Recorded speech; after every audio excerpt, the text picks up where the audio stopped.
네, 이원재 끝내주는 경제. 오늘은 민희진 어두어 대표 이야기 좀 해보려고요. 도대체 무슨 일이 벌어진 걸까요? 이정환 슬로우 뉴스 대표님 모셔서 미디어 앤 솔루션 시간에서 이 이야기, K-팝 산업의 이면까지 같이 한번 파헤쳐 보겠습니다. 이정환 대표님 어서 오세요. 네, 안녕하십니까. 네. 굉장히 시끄럽긴 했는데 네. 이게 어떤 일이 벌어진 건지 일단 좀 정리를 해주시고 네. 제 생각에는 왜 이렇게 싸우고 있는 건지 네. 조금 잘 모르는 분들도 계세요. 네, 해주시고 그 다음에 네. 좀 구조적인 얘기 네. 해보고 마지막에 좀 결론을 내려보는 식으로 해보죠. 단순히 한 기업의 내부 갈등을 넘어서 한 산업의 문제, 우리 사회의 구조적인 여러 가지 이슈들을 담고 있는 것 같습니다. 정말 이슈의 블랙홀처럼 지난 일주일 동안 모두가 민희진 이야기를 했습니다. 그리고 아마 어도라는 회사 이름을 잘 모르는 분도 많았을 텐데 이 하이브와 어도의 관계 그리고 K-팝 산업의 이 수익 구조라든가 그다음에 아이돌 육성의 여러 가지 구조적인 문제들을 다 끌어져 나왔습니다. 어두워는 사랑스럽다는 뜻 아니에요? 근데 굉장히 네. 그렇게 분쟁에 저도 뉴진스 음악은 자주 들었지만 이 생태계를 잘 몰랐을 텐데 아마 지난 일주일 동안 여러분들이 이런 내부 이야기들 많이 공부하게 됐을 겁니다. 저희는 이제 경제를 다루고 또 사회 구조를 보는 그 코너니까 왜 이런 일이 벌어졌는지 그리고 이 산업적으로 어떤 의미를 갖고 있는지 저도 공부를 많이 했고요. 전문가 의견도 많이 듣고 왔습니다. 먼저 간단히 요약을 해보면 22일에 하이브가 자회사 어도어를 감사를 하고 있다라는 뉴스가 떴죠. 네, 22일, 4월 22일이죠. 네. 이게 장중에 뉴스가 떠가지고 주가가 폭락을 했습니다. 이 충격적인 소식은 민희진 대표, 어도어 대표가 배임 혐의로 감사를 받고 있다라는 건데 민희진이 이 뉴진스의 엄마라고 자칭 타칭 불리는 사람입니다. 그러니까 하이브는 BTS를 키우는 회사고 이 어도어는 하이브의 자회사인 거죠. 80% 지분을 가지고 있습니다. 이 쟁점은 크게 두 가지입니다. 이 민희진 대표가 경영권을 탈취할 목적으로 핵심 정보를 유출하고 또 외부 컨설팅을 받았다라는 정황이 있다는 거죠. 그러니까 뭐냐면 이것도 참 재밌는데 자회사 대표가 이 자회사를 탈취하러 간다. 근데 이 자회사 대표는 지분이 18%밖에 안 된단 말이죠. 당연히 그때 처음 뉴스 나왔을 때 사람들의 생각은 이게 무슨 소리냐. 18% 가지고 어떻게 지분을 경영권을 탈취할 수 있느냐. 그리고 방시혁 대표의 하이브가 지분을 80% 가지고 있는데 이걸 경영권을 탈취한다고 해서 지분을 뺏길 수 있느냐라는 반응이 지배적이었죠. 이 당시 이제 공개된 그 카톡 등의 내용을 보면 이 풋옵션을 행사해가지고 어도어를 빈 껍데기를 만든 다음에 외부 투자자를 끌어들여가지고 하이브가 지분을 팔도록 한다 등등의 내용을 이제 카톡에 주고받는 내용이 있는데, 그러니까 민희진 대표가 거기다 대박이라고 이제 답변을 다는 내용이 이제 방송에 나왔죠. 며칠 뒤에 4월 25일에 민희진 대표가 긴급 기자회견을 했습니다. 이 정말 충격적인 회견이었죠. 거의 2시간 한 10분 정도 완전히 한국을 들었다 놨다 했습니다. 그 온갖 욕설과 그다음에 울었다가 분노했다가 난리가 났죠. 다음 날 이제 하이브가 공개적으로 반박하는 글을 올렸고요. 이 민희진 대표의 기자회견은 3시 이후에 열렸기 때문에 주식시장에는 반영이 되지 않았고요. 다음 날 장이 열리자마자 주가가 또 한 번 폭락을 했습니다. 그리고 이제 지금 며칠 전에 29일에 하이브가 이사회를 소집했는데 이사회는 이제 민희진 대표가 좀 영향력이 있기 때문에 이사회에서 주총 소집을 거부를 했고요. 지금 이제 하이브가 임시 주총을 소집을 요구를 했고 앞당기기 위해서 법원에 주총 소집 요청을 낸 상태입니다. 법원에서 심리가 만약에 받아들여지면 주총을 가게 되겠죠. 그리고 주총이 열리면 아마 민희진 대표와 현 경영진들이 해임될 그런 가능성도 있습니다.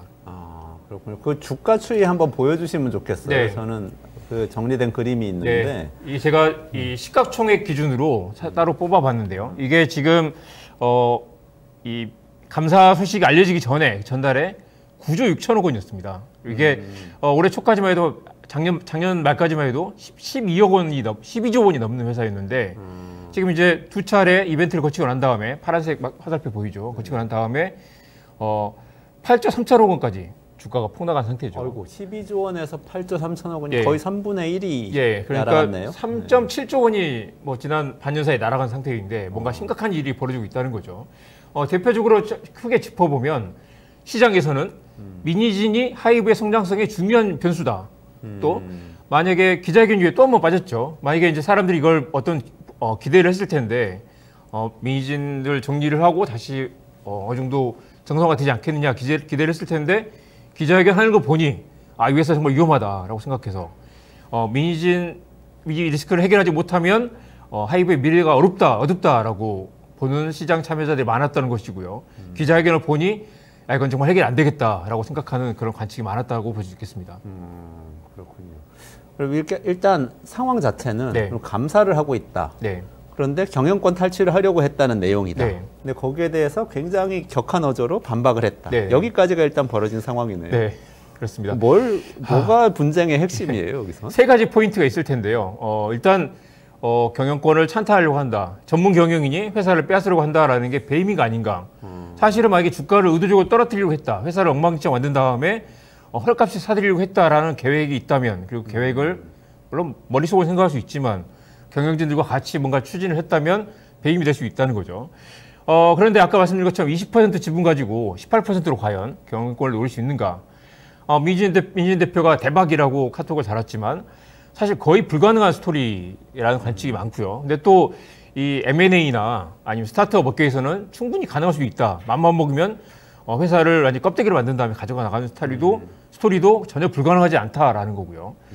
또 하나는 이게 민희진 대표가 혼자 만든 회사가 아니고 나름 황시혁 대표와 하이브에서 전폭적으로 투자를 해서 한 200억 이상 투자를 해서 회사를 뉴진스라는 새로운 모델을 만들었는데 그걸 과연 민희진 혼자 만들었느냐 이 부분도 사실 엄청나게 논쟁이 많습니다.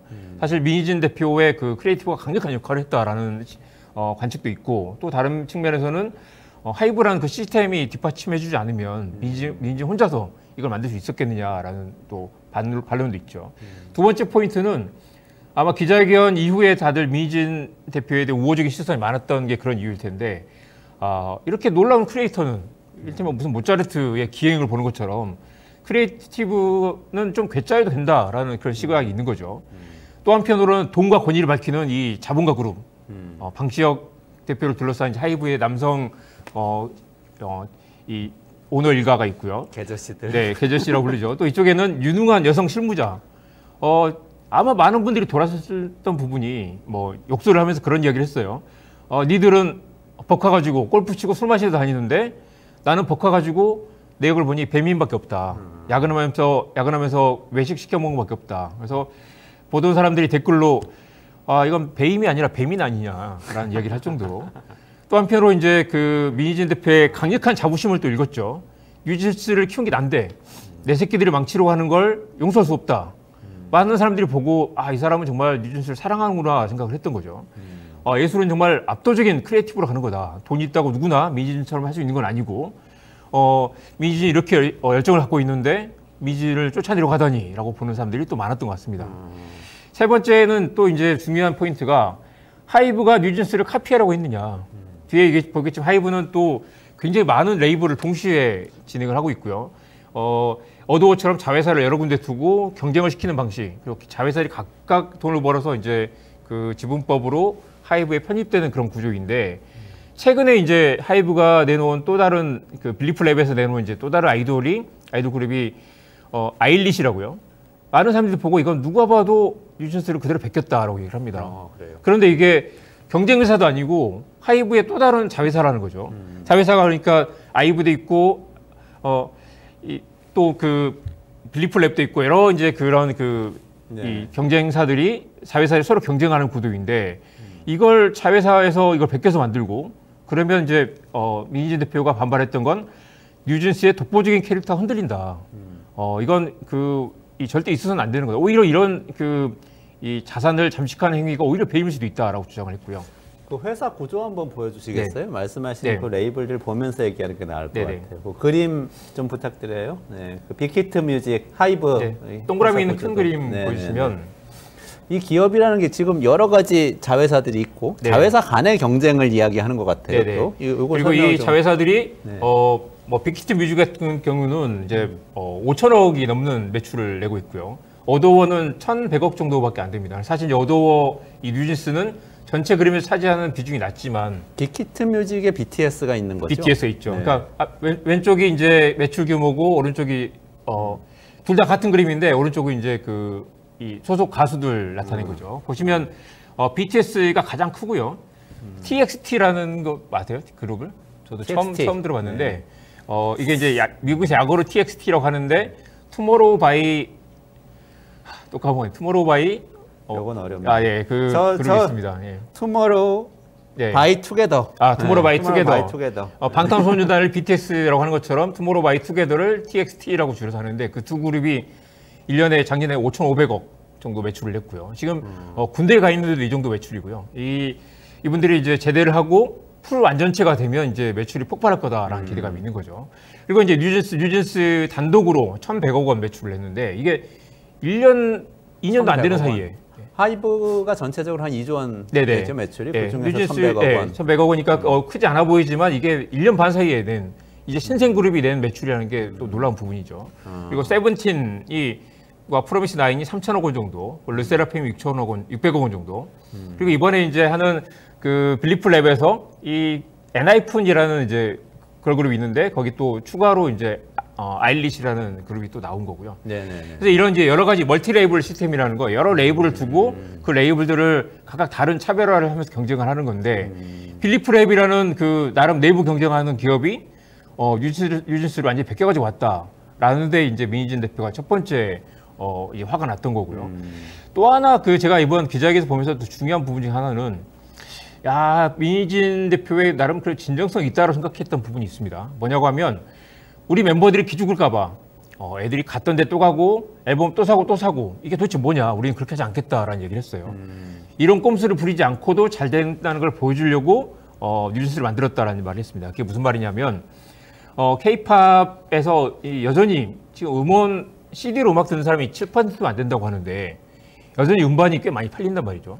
그 음반이 팔리는 건 K-팝이 특히 K-팝 음반이 많이 팔리는 건 이 K-팝 팬들이 음반을 사면 그 안에 포토카드도 들어있고 음반을 사면 그걸로 또 사인회에 갈 수 있는 그 추첨 자격을 주기 때문에, 그리고 또 우리 팬들을 위해서 음반을 뭐 10장씩 사는 그런 팬들이 있단 말이죠. 우리 그 아이돌을 위해서 응원하려고. 네. 그래서 특히 이제 한국에서는 이제 보이그룹들이 이제 그 보이그룹들의 소녀 팬들이 음반을 사재기 하면서 음반이 이렇게 많이 팔리는. 지금 보시면 하이브 음반 팔리는 게 세븐틴이 작년에 가장 많았고요. BTS는 지금 이제 활동하지 않기 때문에 그런데도 900만 장 이상 팔렸죠. 투모로우 바이 투게더가 지금 르세라핌 뉴진스 700억이 팔렸고요. 그러니까 뉴진스도 400만 장이 팔렸습니다. 이것도 엄청난 거죠. 사실 지금 요즘 누가 음반을 듣나, 이거 이제 음원 판매 말고 음반만 말하는 건데요. 이렇게 많이 팔렸습니다. 이게 이제 민희진 대표는 뉴진스는 그렇게 끌고 다니지 않겠다. 그리고 팬들에게 이렇게, 사실 팬들이 무슨 ATM이다라는 얘기도 많이 할 정도로 팬들을 계속 압박을 하면 팬들이 이제 우리 아이돌을 위해서 음반을 사준단 말이죠. 근데 맞아요. 뉴진스는 걸그룹이기 때문에 사실 이제 소녀 팬들이 많지 않았죠. 근데 또 특별한 부분은 뉴진스가 또 그래도 여성 팬들이 가장 많은 걸그룹 중 하나입니다. 한 7대 남성 팬이 7여성 팬이 그래도 30% 가까이 되는 꽤 높은 편입니다. 그래서 그러면 일단 제가 이렇게 구도를 보니까 이런 것 같아요. 전체적으로 예를 들면 우리가 어떤 기업이라, 그냥 기업이라고 생각하면 어떤 기업에서 자회사에서 어떤 라면을 하나 내놨는데 잘 됐어요.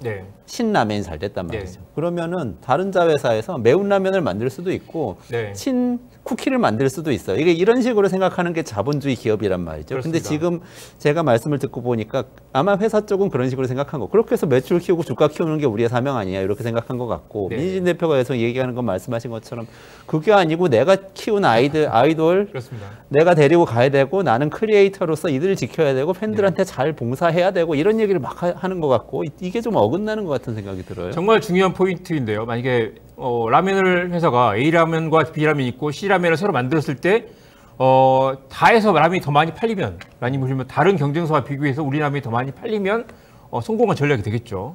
그리고 사실 A라면이 많이 팔린다고 해서 B라면이 적게 팔린다가 둘이 서로 매운 라면과 덜 매운 라면과 아니면 뭐 해물라면과 무슨 다른 라면에 차별화를 줄 수 있을 텐데, 이 경우는 아일리시 크면은 뉴진스의 독보적인 그 컨셉이 무너진다거나, 아니면 그 지금 뉴진스는 한참 2년이 채 안 된 그 걸그룹으로서 한창 성장해야 되고 새로운 앨범을 준비하고 있는데 뉴진스의 그 차별성을 무너뜨리게 되면 이 자산 자체가 엄청나게 훼손될 수 있다고 보는 거죠. 그리고 이 크리에이티브를 지키고 보존해야 될 그 그룹 차원에서 크리에이티브를 무너뜨리는, 결국 누구나 베껴쓸 수 있는 그런 걸그룹, 그리고 차별성을 무너뜨리면 이게 얼마나 큰 손실이 되겠느냐라는 데서 반발하고 있는 것 같습니다. 그래서 이제 라면에서와 다르다는 거죠. 독보적인 크리에이티브를 경쟁사도 아니고 내부에서 그렇게 무너뜨리는 게 과연 옳은가. 근데 말씀하신 대로 하이브의 태생적인 숙명은 여러 가지 그 레이블을 모두 성공시켜야 되는 포트폴리오를 다양하게 가져가면서 이 각각의 영역을 구축해야 되는데 이제 논란이 됐던 건 아일릭과 뉴진스는 포트폴리오 차원에서도 다양성을 오히려 잠식하는 그런 결과가 될 수 있다라는 데 반감이 있는 것 같습니다. 그러니까 우리나라 엔터테인먼트 산업이 멀티 레이블 체제로 돼 있어서 네. 서로 간에 이런 경쟁이 생기고 이렇게 되는 거죠. 네네. 그러니까 민희진 대표는 뉴진스를 그렇게 포토카드 팔고 음반 사재기를 팬들에 강요하는 그런 그룹이 아니라 정말 그 작품성으로 그리고 정말 이 음악 그 자체로 성공하는 그런 모델을 만들어보고 싶었다라는 이 높은 자부심이 있었는데 지금 이제 아일릿을 경쟁시키는 걸 보면 결국 너네도 이렇게 음반 팔기 하고 팬들에게 음원 사재기 하고 그런 식으로 이 성장해서 매출을 늘려라라는 압박으로 받아들였던 거죠. 그러니까 예술가의 자부심이 상처를 입었다라는 그런 관측이 있는 것 같습니다. 거기에 딱 갈등이 있네요. 이 기업의 주인이 누구인가? 네. 이 기업은 어떤 기업인가? 여기에 네. 대한 상이 좀 다른 것 같은데 일단은 아까 매출이 2조 원이나 된다고 그러니까 그 네. 구조가 좀 궁금해요. 네네. 뭘 팔아가지고 뉴진스가 예를 들어서 네네. 1,100억 원 매출이라면 그게 네네. 도대체 뭔지? 네네. 그러니까 이제 여전히 그 하이브는 이제 음원과 음반 판매가 굉장히 또 이 비중이 크고요.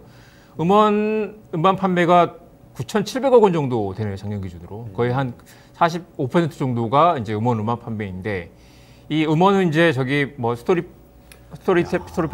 스포티파이나 멜론 같은 데서 이제 판매하는 게 또 있겠지만 여전히 케이팝은 음반 판매 비중이 꽤 높다. 1조 원 가까이 된다는 거잖아요. 네네. 그리고 이 음반 판매가 대부분 다 팬들의 그런 이제 용돈 팔아가지고 사재기하는 그런 것들인데. 네, 우리 가족들도 많이 네, 지출했습니다. 골드만삭스에서 이런 이야기를 했습니다. 한국의 음원 판매는 과장돼 있다. 수치를 믿을 수가 없다. 왜요? 그러니까 이게 실제로 음반을 사는 게 아니라 팬들에게 사재기를 강요하는 그런 이 잘못된 문화가 있다는 거죠. 그래서 사실 이런 구조가 얼마나 갈 것인가라는 게 이제 민희진 대표 같은 사람들은 그런 고민들을 했던 거죠. 이런 식으로 K-팝이 성장할 수 있을까?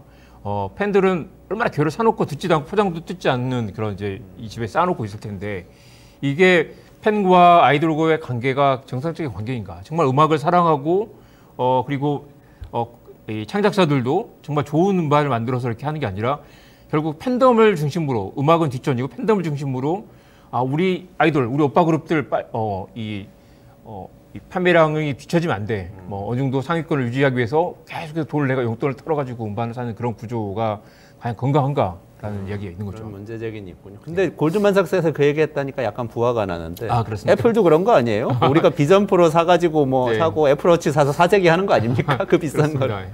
팬덤 기반의 약간의 이미지 산업의 네네. 특성이 있는 거죠. 브랜드 가치일 수도 있고. 재밌는 건 이제 어도워 뉴진스가 이제 하나투자증권이 분석을 했더니 이 빅히트가 한 6조 원 정도 기업 가치가 있고요. 플레디스가 2.7조 원, 그리고 어도워가 벌써 2조 원 가치라는 거죠. 2조 원 가치면 민희진 대표의 한 20% 지분은 한 4천억 원 정도 가치가 된다는 거죠. 사실은 이제 그래서 이 하이브 입장에서는 이 정도까지 지분을 줬는데 지금 회사를 뒤에서 등에 칼을 꽂아라고 생각하는 거고 민희진 대표는 사실 이제 지금 기자회견에서 나타난 입장은 돈 문제가 아니다. 내 새끼들인데 내 새끼들을 죽이려고 하는 건 참수가 없다라는 거고 결과적으로 이 하이브라는 레이블 안에서 11개 레이블과 경쟁하는 구도에서는 그런 창작자의 뜻을 펼치기 어렵다라고 생각해서 독립을 꿈꿨는데 그게 지금 배임으로 몰린 상황이고요. 그래서 어떤 이유에서도 만약에 이제 독립을 모색을 했다면 그건 이제 경영진 입장에서는 용납하기 어려운 그런 구조인데 이 둘의 갈등은 또 창작자 입장에서는 또 그리고 이 구조적인 K-팝의 그 구조적 한계에서 볼 때는 민희진 대표의 그런 돌발 행동도 충분히 이해되는 측면이 있다라는 그런 시각도 많이 있는 것 같습니다. 근데 또 이게 제 기업 입장에서 투자자 입장에서 생각을 해보면은 또 그렇게 크게 시스템을 만들어서 자본을 유치해서 투자를 했으니까 뉴진스도 나왔지. 그렇습니다. 이럴 거렇게 생각할 것 그러니까 같은데요. 민희진 대표가 아무리 잘났더라도 민희진 대표를 발탁해서 이 정권을 맡기고 경험이 없는 사람에게 하나의 회사를 맡겨가지고 몇백억을 투자를 해서 그 사람의 감과 촉을 믿고 뉴진스라는 그룹을 만들었는데 결과적으로 성공했던 거죠. 그게 결국 방시혁 대표의 놀라운 이제 투자 철학과 어떤 이제 배팅이 성공했던 거라고 볼 수 있지만 또 한편으로는 민희진 대표의 개인의 그런 놀라운 또 역량이라서 사실 이제 하이브에게는 민희진이 필요했고 민희진이 없었다면 뉴진스를 만들지 못했다라고 보는 관측이 또 지배적인 것 같습니다. 200억을 쏟아부었다고 해서 누구나 민진처럼 하는 것도 아니고 양쪽 다 모두 말이 맞는 측면이 있죠. 그리고 실제로 뉴진스는 이 뉴진스 마니아들이 볼 때는 뉴진스는 지금까지 어떤 걸그룹과 또 다르다. 이른바 한국 그 걸그룹에서 갖는 그 텐션을 좀 빼고 좀 나른하면서도 이 비트도 지금까지 비트와 완전 다른 그런 비트를 만들었다고 하고요. 여성 팬이 굉장히 높은 것도 또 특성이고 특히 뉴진스는 이 걸그룹의 4세대 걸그룹의 또 지금 선두주자라고 할 수 있습니다. 그러니까 지금까지 옛날 SES와 핑클 그다음에 블랙핑크를 넘어서 이제 3세대 이어서 완전히 다른 세대 걸그룹이 등장을 했고 뉴진스가 이제 새로운 뭔가 변화를 주도하고 있는데 이걸 만든 게 민희진 대표라는 거죠. 1세대가 SES 핑클이에요. 지금 4세대고 네. 그러면은 세 개 세대 차이면 보통 한 90년 되는 건데 한 세대 한 30년. 그렇다기보다는 이제 할아버지, 고조 할아버지. 그룹 자체가 완전히 그 세대가 완전히 다르다. 성격이 완전히 다른 그 그룹들이 있다. 그만큼 옛날 사람 된 것 같아요. 아 그렇군요. 방금 아일릿 얘기, 뉴진스 네네. 아일릿 그 얘기하셔서 그 팬들 사이에 논란도 많은 것 같은데 그게 뺏긴 게 많아요. 맞아요. 실제로 이제 팬들이 볼 때는 너무 비슷한 게 많다. 그리고 이제 이게 경쟁사 같으면 무슨 이제 뭐 심하게 또 이렇게 서로 비난 양상을 하겠지만 이게 내부에 이제 내부적으로 항의를 하고 또 하이브 입장에서는 이제 자회사 대표가 혼자 이렇게 저렇게 돌출 행동을 하는 게 굉장히 불편했을 수도 있겠죠. 근데 누가 봐도 너무 비슷하다. 그리고 가뜩이나 또 뉴진스도 지금 이제 원래 걸그룹들이 음반을 내고 활동하다가 다시 이제 새 앨범을 준비한 동안 이제 공백 기간 있잖아요. 공백 기간 있고 지금 이제 컴백을 준비하는 시점인데 아일릿을 내놔서 이게 뉴진스의 컴백에 심각한 충격을 주는 게 아니냐라는 관측이 많았죠. 근데 다행히도 지금 뉴진스가 지금 이제 그 컴백을 앞두고 몇몇 음원을 내놨는데 다행히 꽤 성공적인 역시 뉴진스는 뉴진스다. 그리고 민희진은 압도적으로 흉내낼 수 없는 그런 이 아우라를 갖고 있다라는 그런 관측이 많은 것 같습니다. 근데 저는 민희진 대표 얘기 중에 좀 공감되는 부분이 있긴 있는 네. 게 팬들은 민희진 대표를 다 알아요, 사실. 네. 그러니까 사실 내 아이돌만 좋아하면 될 것 같은데 네. 이 사람을 키운 사람이 이 사람이라고 다 인지를 네. 민희진 대표가 상당히 많이 키웠다고 인지를 하는 것은 그동안 어쨌든 많은 시간을 맞습니다. 보내면서 자기의 창의력을 투여한 거 아닌가 이런 생각이 네. 좀 들어요. 그리고 아마 그거 보신 분도 있겠지만 그 하이브의 또 주요 경영진들이 대부분 다 이 남성 40대 50대들이고 이른바 계저 씨와 이제 민희진 대표도 70년대 X세대 출신이긴 한데 계저 씨와 이제 그 새로운 신진 크리에이터의 경쟁이다라고 보는 시각도 많았고요. 애초에 방시혁 대표가 처음에 SM에 있던 민희진 대표에게 제안을 해서 우리는 걸그룹에 자신이 없으니 같이 일하자고 제안을 했었고요. 그래서 이제 파격적으로 스카우트를 했던 거죠. 그런데 민희진 대표 입장에서는 그 방시혁이 자신의 그런 이제 그 높은 크리에이티브를 인정해주지 않았다고 생각했던 것 같습니다. 그래서 이제 그게 미묘하게 서운했을 수도 있을 것 같은데 뉴진스가 뜨고 나니까 방시혁 대표가 이제 카톡으로 즐거우세요라고 했다는 거죠. 당연히 즐겁지. 근데 즐거우세요라고 했다는 건 무슨 비꼬는 투로 비춰지기도 했고 방시혁 대표 입장에서는 왜 그런지 모르겠지만 이거 아주 아낌없이 축하해주기보다는 이 공이 이 민희진 대표 개인의 그런 몫으로 가는 것을 좀 우려하지 않았나라는 생각도 그런 관측도 있고요. 또 마침 당시 뉴진스 데뷔 시점에 르세라핌이라는 또 걸그룹이 거의 동시에 이제 론칭을 했는데 뉴진스 론칭에 앞서서 르세라핌이 이미 준비가 돼 있기 때문에 르세라핌을 먼저 하고 뉴진스를 좀 늦추자고 했다라는 그런 논란도 있습니다. 그렇군요. 지금 기업하고 관련된 얘기 약간 제가 정리를 해보자면 이런 느낌이 들어요. 우리나라 사실 제조업 국가잖아요. 이런 비슷한 광경이 지금 여기 요약하자면 크리에이티브하고 캐피탈하고 붙은 거예요. 이 하이브 안에서. 크리에이티브 쪽이 지금 치고 나왔는데 뭔가 좀 불리한 상황인 것 같고. 그렇습니다. 근데 다른 기업에서도 사실 우리나라 제조업 국가이기 때문에 공장하고 이쪽 그 재무 쪽하고 엄청 싸워요. 재무 쪽에서는 자본 투자 받아가지고 비용 낮춰서 빨리 이익 내서 상장하고 그 다음에 쭉 주가 올리면서 주주들한테 호소하면서 가야 된다고 주장하는 반면에 공장에서는 무슨 소리냐 우리는 좋은 제품을 만들어야지 하면서 비용을 계속 쓰는 것처럼 보인단 말이에요. 재무 쪽에서 보면. 이 갈등하고 좀 닮은 데가 있는 그런 것 같습니다. 다만 이제 이런 이 문화산업 같은 경우는 물론 이제 스마트폰에서 폴더블 폰이 나오면 누구나 다 비슷하게 베껴 쓰고 특허를 침해하지 않은 선에서 만들면서 또 시장을 이렇게 전체로 키우는 측면이 있죠. 그리고 사실 보면 민희진 대표가 이제 또 높은 또 이렇게 그 기준을 갖고 있는 것처럼 보이지만 걸그룹이나 보이그룹이 사실 또 비슷비슷하게 서로 베껴가면서 판을 키우기도 하고 문화를 또 주도하기도 하고 아까 4세대 걸그룹이라고 했지만 지금 이제 뉴진스 나오면서 어떤 하나의 트렌드를 또 선도해가고 그 트렌드로 우르르 몰려가는 게 또 자연스러운 현상일 텐데요. 지금 보시는 그림은 이제 지금 하이브 전체 레이블 중에 계속해서 론칭하고 있는 이제 그룹들을 나타내는 것입니다. 보시면 이제 BTS가 이제 제대해서 다시 복귀할 시점이 있고요. 지금 계속해서 새로운 포트폴리오를 늘려가면서 이 포트폴리오들이 필연적으로 서로 비슷비슷하게 담거나 아니면 그런 잘 나가는 트렌드를 서로 이제 참고해가면서 베껴가게 되는 그런 구조인데 민희진 대표는 좀 과하게 반발했던 내 새끼다라는 그런 의식이 좀 강했던 것 같고요. 근데 또 일부 또 여성들에서 볼 때도 아무리 뉴진스가 10대 아이돌이긴 하지만 이 40대인 민희진 대표가 내 새끼들이라고 말하는 것 자체가 너무 이렇게 그 걸그룹을 대상화하는 거 아니냐 불편한 시각도 있었던 것 같습니다. 다만 민희진 대표 입장에서는 정말 내 새끼라고 여러 번 얘기할 정도로 그만큼 강력한 애착이 강했던 것이고 내가 아니면 이걸 만들 수 없다라는 그런 의식이 강했던 것 같은데 실제로 이제 뭐 여러 가지 갈등과 뭐 논란이 있었던 거는 민희진이 아니라도 만들 수 있다. 아니면 민희진도 결국 하이브 안에 있었기 때문에 하이브 시스템이 있었기 때문에 만들 수 있다라는 그런 이제 이견이 있는 건 사실입니다. 그러니까 말씀하시니까 여론도 저는 굉장히 흥미롭더라고요. 네. 여론이 쫙 갈리는데 저는 그 기자회견을 처음에 저도 라이브를 다는 못 보고 일부 봤거든요. 네네. 봤을 때 야 이거는 엄청 반발이 심하겠다 이렇게 욕설하고 그랬는데 많은 분들이 시원하다고 하면서 네. 공감을 하는 모습을 네. 보이더라고요. 그 한신대 박선화 교수가 이런 칼럼을 쓰셨더라고요. 높은 곳까지 올라가는 것은 한국 여성에서 평소 마녀 소리를 듣지 않고 일에 미치지 않고서는 가능하지 않다. 거기에 이제 민희진 대표가 그런 캐릭터였다는 거죠.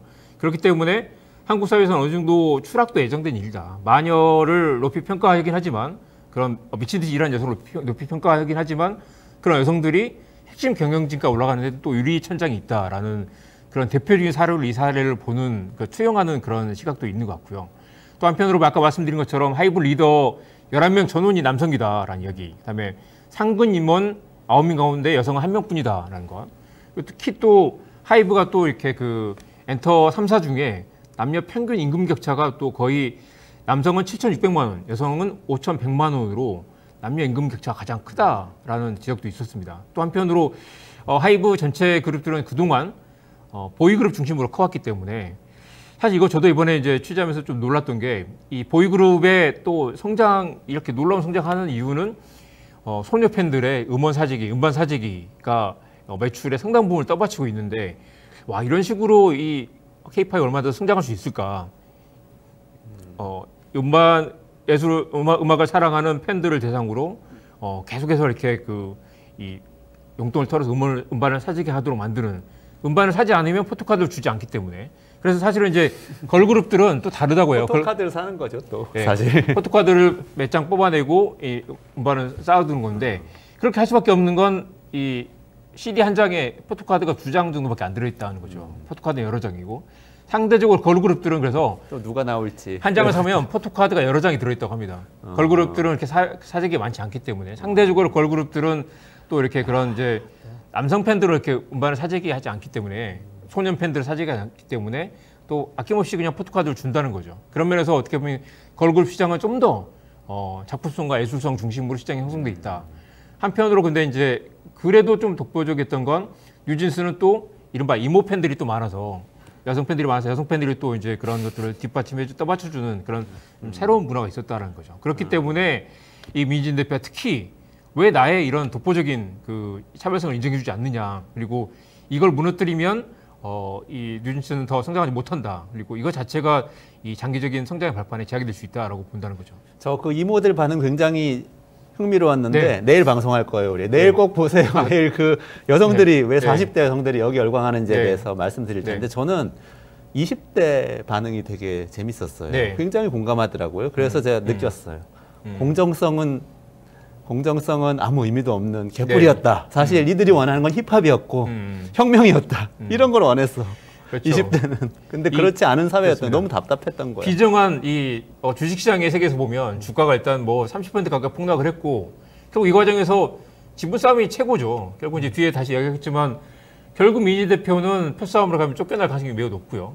그리고 아마 지금 하이브의 전체적 분위기로 봤을 때는 네가 아무리 잘나도 지분도 없으면서 이렇게 충성하지 않는다. 아니면 경영의 최종 판단은 결국 그 주주가 임명한 절대 주주가 임명한 이제 경영자들이 하게 될 텐데 경영자가 주주에 충성하지 않을 경우 아마도 쫓겨나는 그런 그 가장 최악의 상황으로 가지 않을까라는 생각이 말씀 듭니다. 나오셨으니까 네. 지금 시간도 거의 다 돼서요. 네네. 앞으로 어떻게 이게 전개될지 좀 전망을 네. 해주시면 좋겠네요. 일단 민희진과 하이브의 싸움은 대결은 결국 자본 싸움으로 갈 가능성이 높다. 경영권 찬탈은 역시 쉽지 않았고 회사를 망가뜨려야 되고 뉴진스가 처참하게 매출이 엉망이 됐을 때 이걸 뭐 헐값에 사는 그런 모델은 가능했겠지만 아이디어 차원일 뿐이지 실제로 그렇게 갈 수 있는 현실성은 매우 낮죠. 근데 사실 그런 논의를 했다는 것만으로도 사실은 주주 입장에서는 이건 이 배임 심각한 배임이고 배신감을 느낄 수도 있는 거죠. 창작자를 존중하지 않는 분위기, 업계의 치부가 드러났다라는 그런 시각도 많고요. 그리고 10조 원짜리 한때 10조 원이 넘었던 회사가 이 장기 비전이 없다. 이 K-팝의 성장 공식의 이 한계를 맞았다는 지적이 많은데 그걸 극복할 만한 그런 대안을 갖고 있지 못하고 결국 이 잘 나가는 모델을 베껴쓰기 하면서 스스로 카니발라이제이션을 만드는 그런 구조가 하이브의 미래를 굉장히 어둡게 한다.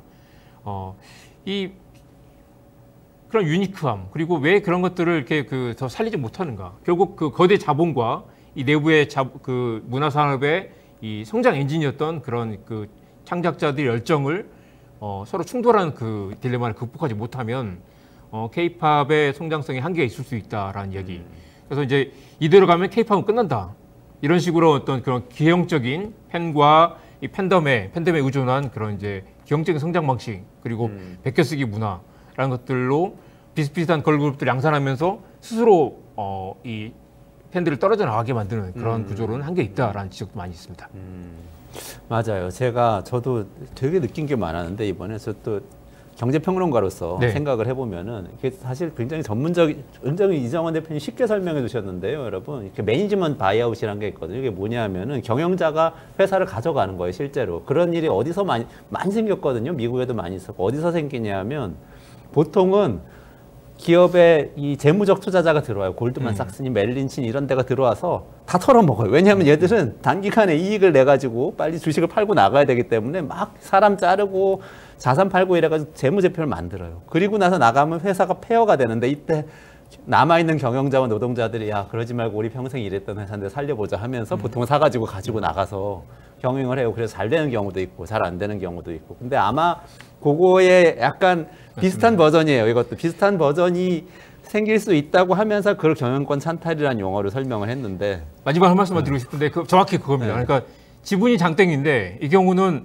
지분 가치뿐만 아니라 문화적 가치, 크리에이티브의 가치는 압도적으로 민희진 대표가 소유하고 있죠. 근데 이게 결국 그 지분 싸움으로 갈 때, 표대결로 갈 때는 민희진 대표가 질 수밖에 없다. 민희진 대표가 꼼수 부리지 않고 잘 될 수 있다는 걸 보여주고 싶었다고 하지만 이 시장에서 여전히 꼼수가 통하고 있고 꼼수로 성장했던 K-팝의 성장 모델이 한계를 맞을 수 있다라는 말씀을 드리고 싶습니다. 그러니까 진짜 핵심이에요. 진짜 핵심. 그러니까 우리 K-팝의 성장 모델이라는 건 사실 크리에이티브잖아요. 이렇게 창조성을 가지고 뭔가 이 좋은 노래를 만들고 좋은 가수들이 나가서 어필해서 성공한 건데 그걸 만드는 게 사실 크리에이티브인데 그런데 지금은 대자본이 들어와서 K-팝 산업을 키우기는 데까지는 했는데 이 다음에도 계속 이 방식으로 계속 갈 수 있을 거냐 여기에 대해서 굉장히 중요한 시사점을 주는 그런 사건이에요. 자본의 생존 모델인 거죠. 그렇죠. 성장 방식인데 자본의 성장 방식과 문화의 이 확장 모델이 충돌하고 있는 상황인 것 같습니다. 자본이냐 창조성이냐 네. 지금 뭔가를 한쪽을 선택을 해서 K-팝을 계속 성장을 시켜 나가야 되는데 우리 경제를 생각하는 우리 입장에서는 어떻게 갈지 계속해서 주목해 봐야 될 사건인 것 같네요. 네. 이정만 대표님 오늘 여기까지 말씀드릴게요. 네, 고맙습니다. 네, 고맙습니다.